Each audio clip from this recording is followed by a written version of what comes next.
రాజశేఖర రెడ్డి గారి కుటుంబమైన మీలో ప్రతి ఒక్కరికి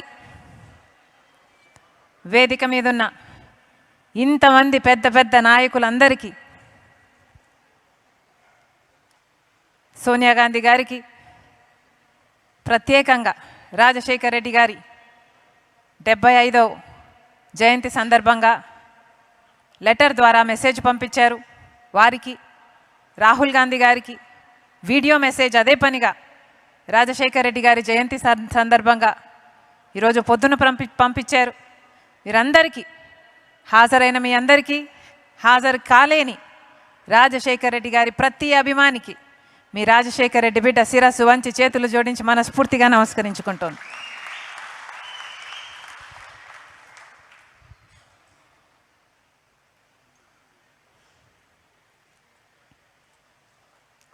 డాక్టర్ వైఎస్ రాజశేఖర రెడ్డి,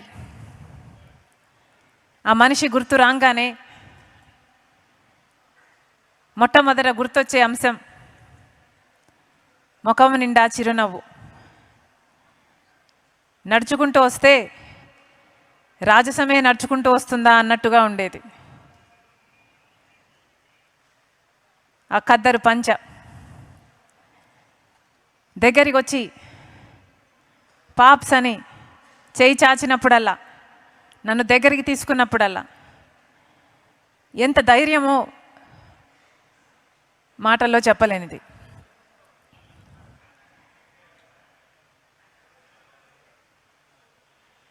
రాజశేఖర రెడ్డి గారు చనిపోకముందు ఆ కొద్ది రోజులు ఆయనతో గడిపిన జ్ఞాపకాలు మీతో పంచుకోవాలని ఉంది. ఆ కొద్ది రోజులు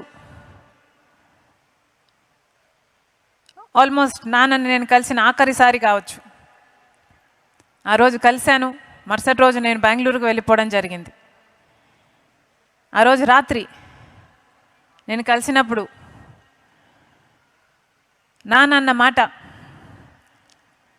పాప్స్ దేవుడు ఎంత చేశాడు కదా,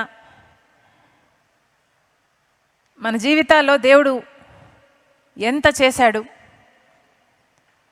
ఏమీ కానీ నన్ను ఇంత దూరం తీసుకొచ్చాడు, ఇంత సాధింపచేశాడు, ఈరోజు ఇంత చెయ్యగలిగాము అంటే, ఇంతమంది జీవితాలలో వెలుగు నింపగలిగాము అంటే దేవుడు నిజంగా ఎంత గొప్పవాడు,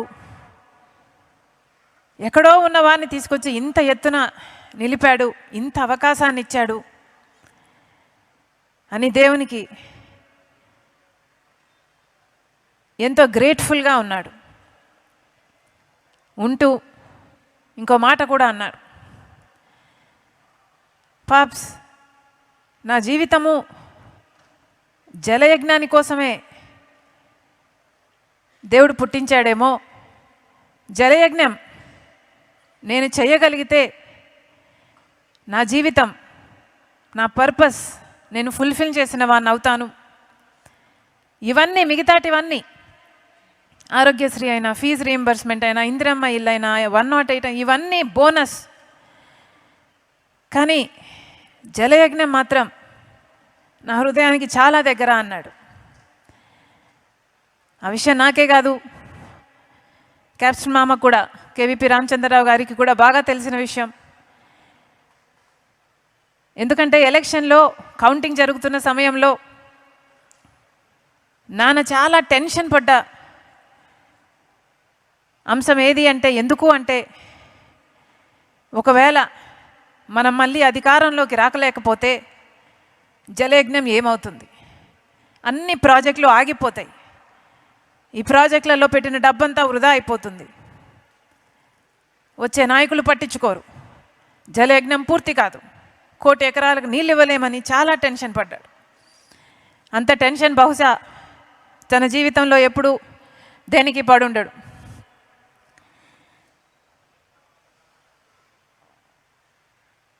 అంతేకాదు, నాన్న ఆఖరి రోజుల్లో ప్రజల దగ్గరికి వెళ్ళాలి, ఎందుకంటే ప్రజలు ఒక అవకాశం ఇచ్చారు. ఆ ప్రజలకు మనం రుణపడి ఉండాం అన్న భావన నాన్నలో చాలా ఉండేది. ఒకసారి ఆలోచన చేయండి, ఏ ముఖ్యమంత్రి కూడా ఎలక్షన్లు అయిపోయాక గెలిచిన తర్వాత అంత తొందరగా మళ్ళీ ప్రజల్లోకి వెళ్ళాలి అని అనుకోడు.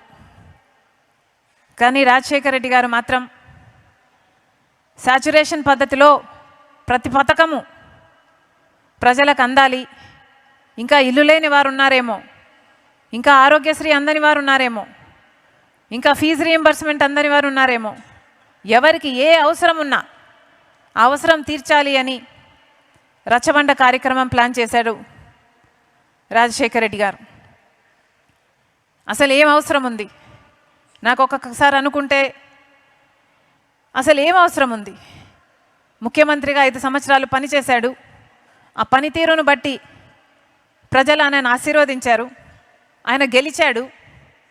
గెలిచాక మళ్ళీ ప్రజలు అని ఉరుక్కుంటూ వెళ్ళాల్సిన అవసరం ఏముంది? అలా వెళ్ళి కదా రాజశేఖర రెడ్డి గారు చనిపోయారు. కానీ ఆ తపన ఉండేది.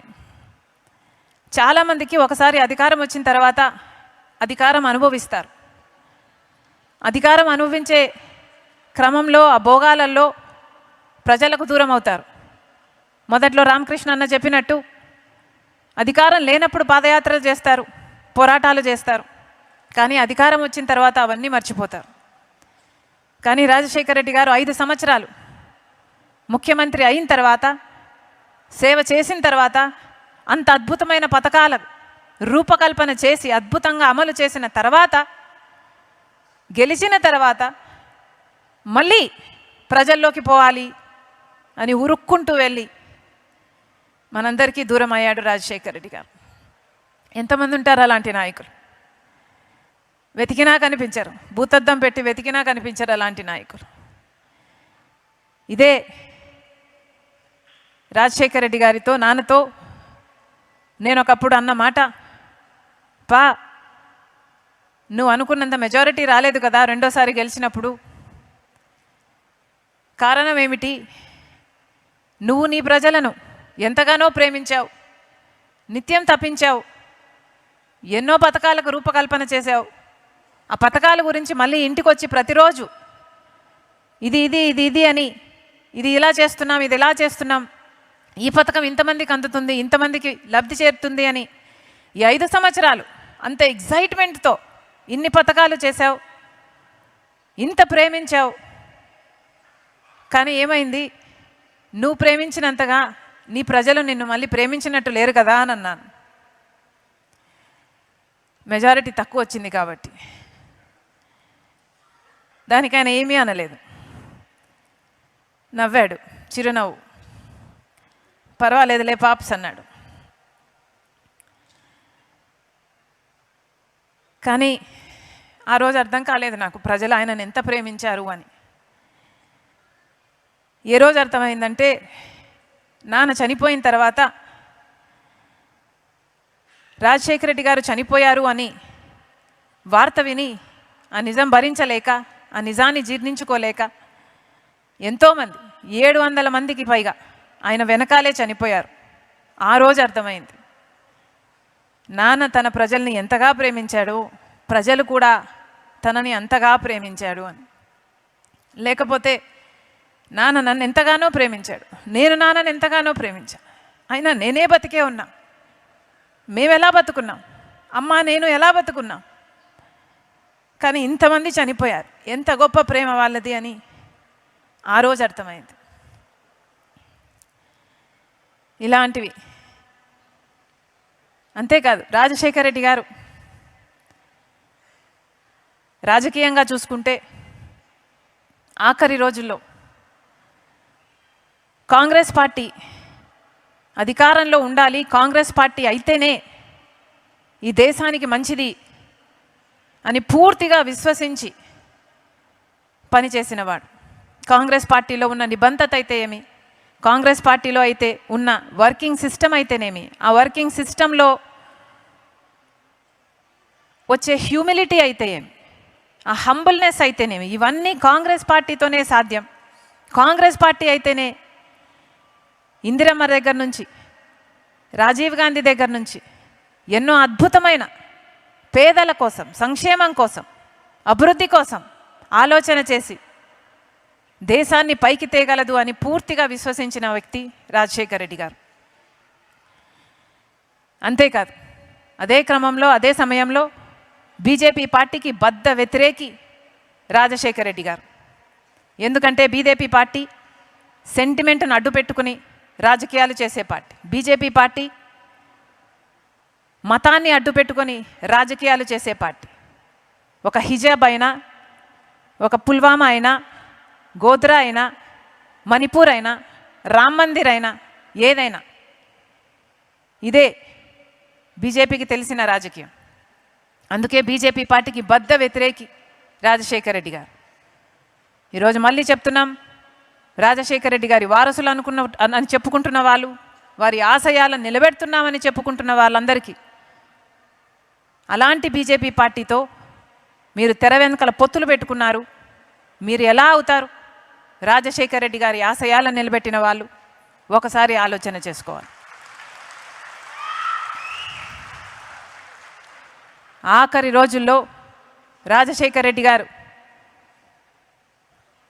చాలా చాలా కోరికగా రాహుల్ గాంధీ గారిని ప్రధానమంత్రిని చేయాలి అని కూడా చాలా కోరుకున్నారు. మరి ముఖ్యంగా ఆ ఎలక్షన్, ఆ టైంలో, ఆ ఆఖరి సంవత్సరంలో ఎందుకో తెలియదు, అసలు ఆ రోజుల్లో రాహుల్ గాంధీ గారు పెద్ద నాయకుడు కూడా కాదు. అప్పుడు రాహుల్ గాంధీ గారికి వయసు 35 సంవత్సరాలు. పెద్ద నాయకుడు కాదు, పెద్ద నాయకత్వ లక్షణాలు లేవు. ఆ రోజులో పెద్ద నాయకుడు కావాలి అన్న తపన ఆయనలో కూడా లేదు. అయినా కూడా రాజశేఖర రెడ్డి గారు గుర్తించారు, ఈ మనిషి ప్రధానమంత్రి అయితే మన దేశానికి మంచిది అని ఆ రోజు గుర్తించాడు రాజశేఖర రెడ్డి గారు. ఎంత ముందు చూపు ఉండాలి ఆ మనిషికి. రాజశేఖర రెడ్డి గారికి రాజీవ్ గాంధీ గారికి చాలా దగ్గరి సంబంధం. రాజీవ్ గాంధీ గారంటే రాజశేఖర రెడ్డి గారికి చాలా ప్రీతి. ద పర్ఫెక్ట్ జెంటిల్మెన్ అనేవారు రాజీవ్ గాంధీ గారి గురించి. అలాంటి అంత జెంటిల్మెన్ కొడుకు కూడా తండ్రిలాగే ఉంటాడు, తండ్రిలాగే చేస్తాడు అని గమనించాడు. కాబట్టే రాజశేఖర రెడ్డి గారు మిగతా ఏ నాయకులు కూడా ఇక మాట్లాడకముందే, ఈ ప్రపోజల్ పెట్టకముందే రాహుల్ గాంధీ గారు ప్రధానమంత్రి కావాలి అని ఆ రోజు 15 సంవత్సరాల కింద చెప్పిన మాట రాజశేఖర రెడ్డి గారు. కానీ ఈరోజు చూస్తున్నాం మనం, రాహుల్ గాంధీ గారు ఎంత గొప్ప నాయకుడు అయ్యాడు అని. నిజంగానే ఎంత మంచి మనసుంది, తన తండ్రిలాగానే ఎంత గొప్ప వ్యక్తిత్వం ఉంది అని ఈరోజు రాహుల్ గాంధీ గారిని చూస్తే అర్థమవుతుంది. ప్రేమను పంచాలని, సోదరభావాన్ని పెంచాలని రాహుల్ గాంధీ గారు పాదయాత్ర చేశారు. 7,000కు పైగా కిలోమీటర్లు పాదయాత్ర చేశారు. ఎంత గొప్ప విషయం. అంత దేశాన్నే ఏలబోయే ఒక ప్రధానమంత్రి ఈరోజు పొద్దున పంపించిన మెసేజ్లో రాజశేఖర రెడ్డి గారి గురించి, రాజశేఖర రెడ్డి గారి పాదయాత్రే నా పాదయాత్రకు స్ఫూర్తి అని అనటం, రాజశేఖర రెడ్డి గారు నా మెంటర్ అని అనటం ఎంత గొప్ప విషయం. నిజంగానే మనస్ఫూర్తిగా ఈరోజు రాజశేఖర రెడ్డి గారి బిడ్డ విశ్వసిస్తుంది, ఆ రోజు నాన్న చెప్పిన మాట నిజం, నాన్న కోరిక నిజం. రాహుల్ గాంధీ గారిని ప్రధానమంత్రిని చేసుకునే బాధ్యత మన అందరి మీద ఉంది. ఎందుకంటే అది రాజశేఖర రెడ్డి గారి ఆఖరి కోరిక కాబట్టి. ఈ ఆఖరి కోరికను తీర్చాలా, ఈ బాధ్యత మనందరి మీద ఉంది. మరొక్కసారి ఇంతమంది రాజశేఖర రెడ్డి గారిని స్మరించుకోవడం కోసం, ఆయనకు నివాళులు అర్పించడం కోసం ఇంతమందిగా వచ్చారు. పేరు పేరు వంతున ప్రతి ఒక్కరికి, డయస్ మీద ఉన్న ప్రతి ఒక్కరికి రాజశేఖర రెడ్డి బిడ్డ శిరస్సు వంచి చేతులు జోడించి మనస్ఫూర్తిగా కృతజ్ఞతలు చెప్పుకుంటాం. Thank you.